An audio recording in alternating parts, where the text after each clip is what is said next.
Alhamdulillah Bapak Ibu ya, kita masih semangat. Saran, kalau misalkan hujan terus nanti tidak ke sini, maka tetap ngajinya di rumah. Tetap ngaji di rumah Bapak Ibu, jangan sampai tidak baca Quran. Ya, jangan sampai tidak baca Quran. Kita harus bertekad ke diri sendiri bahwasanya tidak ada hari tanpa mengaji, tanpa baca Quran. Ya setidaknya sehari teh setengah juz. Jadi setelah sholat zuhur satu dua halaman atau satu lembar, setelah sholat asar dua halaman, setelah sholat maghrib dua halaman dan seterusnya. Jadi sehari setengah juz. Kalau dua halaman berarti satu lembar. Satu kaca ya setengah juz. Kalau 4 halaman berarti satu juz. Intinya baca kok, jangan bacanya setengah satu halaman. Jangan. Ya, satu lembar saja. Masa nggak ada waktu satu satu satu apa? Satu 2 halaman lah, satu lembar. Masa nggak ada waktu? Kan keterlaluan kitanya Bapak Ibu ya.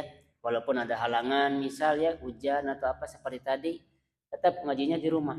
Nah, ya kalau sudah reda misal ngaji di sini, mangga Bapak Ibu. Itu jauh lebih baik karena barang-barang seperti ini juga mendatangkan keberkahan, mendatangkan rahmat. Kita lanjutkan biasa 7 menit. Bab kita sekarang tentang menjaga lidah, menjaga lisan dan anggota badan seseorang yang berpuasa dari hal-hal yang bisa membatalkan puasa, juga bisa mengurangi pahala puasa kita. Hadis yang pertama, an Abi Hurairah radhiyallahu anhu qala qala Rasulullah sallallahu alaihi wasallam, idza kana yaumu shaumi ahadikum fala yarfuth. Ini kuncinya ya. Terus wala yashab fa in sabbahu ahadun aw qatalahu falyaqul inni shaim. Dari Abu Hurairah radhiyallahu anhu dia berkata, Rasulullah sallallahu alaihi wasallam telah bersabda, apabila seseorang dari kalian sedang berpuasa, maka janganlah mengucapkan perkataan yang kotor dan keji. Jangan Bapak. Apabila ada seseorang yang mencelanya atau berbuat jahil, menzoliminya, maka orang itu harus berkata ke diri sendiri, aku sedang berpuasa. Gitu cara Bapak Ibu. Jadi intinya latihan menahan sabar, latihan mengalah, latihan menjadi lebih baik. Kita diumpat, jangan ngumpat balik. Kita digosipin, jangan ngegosipin balik. Kita direndahkan, jangan ngerendahin balik. Katakan ke diri sendiri, aku sedang berpuasa. Itu Bapak Ibu. Lanjut. Wa anhu qala Nabi sallallahu alaihi wasallam, man lam yad'a qawla az-zuri wal 'amala bihi falaysa lillahi hajatun fi ay yad'a ta'amahu wa syarabahu. Barang siapa yang tidak meninggalkan perkataan-perkataan dusta, maka Allah tidak butuh dengan orang tersebut walaupun dia berpuasa, walaupun dia menahan diri dari makan, menahan diri dari minum, dari terbit fajar sampai tenggelam matahari. Allah enggak butuh. Kenapa? Karena dia masih melakukan perkataan-perkataan dusta. Oleh karenanya, kalau sedang berpuasa, stop dulu. Stop selama 30 hari seperti yang saya katakan sebelumnya. Itu akan menjadi kebiasaan kita nanti Bapak Ibu. Kita biasa mengalah, kita menjauh, kita keluar dari circle-circle yang tidak menghormati kita, tidak menghargai kita, yang merendahkan kita, berkata perkataan-perkataan yang kasar. Kita keluar dari sana. Maka itu akan menjadi lebih baik bagi kita dan kedepannya. Hal-hal yang membatalkan puasa.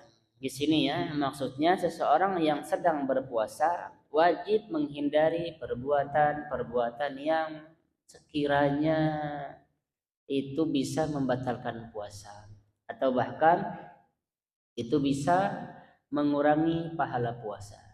Walaupun ada beberapa hal yang menurut orang batal, padahal tidak batal.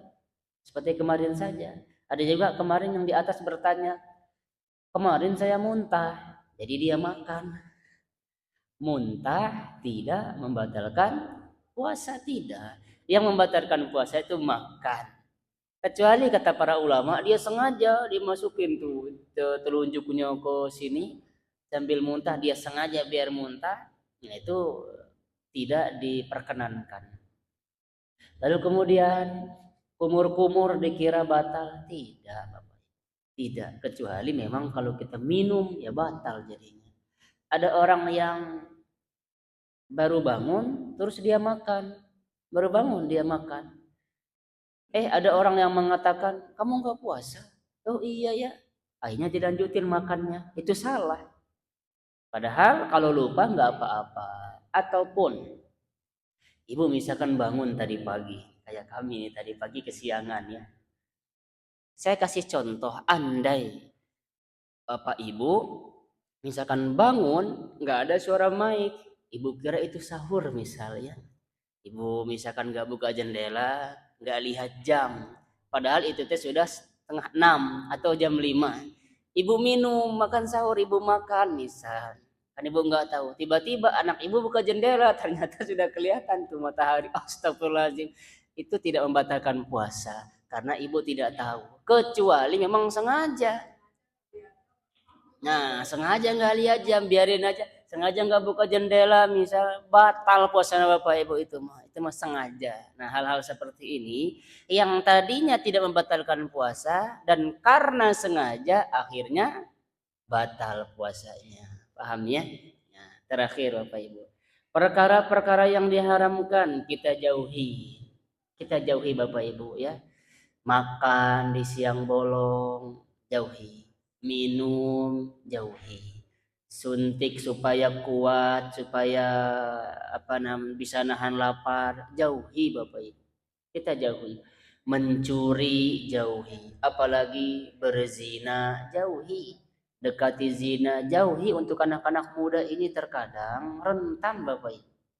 Pas pulang misalkan sekolah, boncengan sambil pelukan, itu perzinahan. Jauhi yang demikian. Makanya kita sebagai orang tua yang terutama anaknya perempuan, pesan baik-baik, tanamkan kejujuran ke anak. Tadi mokel enggak, kita bilangin aja ke anak, mama enggak marah gitu aja, yang penting kamu jujur nak. Akhirnya anak jujur, iya mah tadi mokel karena lapar banget. Peluk anak ibu. Alhamdulillah nak, kamu masih jujur. Langsung berikan arahan ke anak, berikan nasihat. Ketahuilah nak, kamu sudah balik. Sambil peluk dia teh. Kamu sudah balik, sesungguhnya mama, bapak tidak mampu nanti menolongmu di akhirat kecuali dirimu sendiri. Pesan ke anak bapak ibu. Ya, nah, kalau sudah demikian nanti anak akan malu sendiri. Dan dia kalau sudah jujur, itu baik buat dirinya dan baik juga buat kita. Besok ya nak, peluang puasa. Nanti di bulan Syawal kamu ganti. Kamu kodok puasamu yang kamu tinggalkan. Banyak loh di antara kita Bapak Ibu yang dulu waktu muda seenaknya doang makan. Kodok Bapak Ibu, ingat berapa. Perlu dikodok semampunya dikodok. Pun juga bisa jadi orang tua kita dulu dia pernah tidak berpuasa. Jadi kita kodokkan puasa untuk orang tua. Niatkan mengkodok puasa untuk orang tua. Ibu nggak ada makan atau misalkan lagi tidak nafsu makan di luar bulan Ramadan ya. Saya tidak lagi nafsu makan misal. Ya sudah, daripada nggak makan, mending puasa, dapat pahala. Niatkan kita mengkodok puasa untuk orang tua. Bisa jadi kan orang tua kita dulu zaman jahiliyah makan, atau orang tua lagi sakit tidak berpuasa, belum sempat mengkodok puasanya, kita yang mengkodok puasanya sebagai anak. Gitu Bapak Ibu ya. Tapi kalau orang tuanya masih hidup nggak bisa. Orang tuanya harus meninggal dulu. Ya, harus meninggal kodokan. Nah, gitu Bapak Ibu ya. Ibu juga berbuat kebaikan, pahala otomatis untuk orang tua. Ibu baca Quran sekarang otomatis untuk orang tua juga kok. Orang tua dapat ikut andil karena anaknya jadi anak yang soleh. Itu Bapak Ibu, pahamnya? Wah, sudah azan, mudah-mudahan ada manfaatnya. Subhanakallahumma bihamdika asyhadu an la ilaha illa anta astaghfiruka wa atubu ilaik. Wassalamualaikum warahmatullahi wabarakatuh.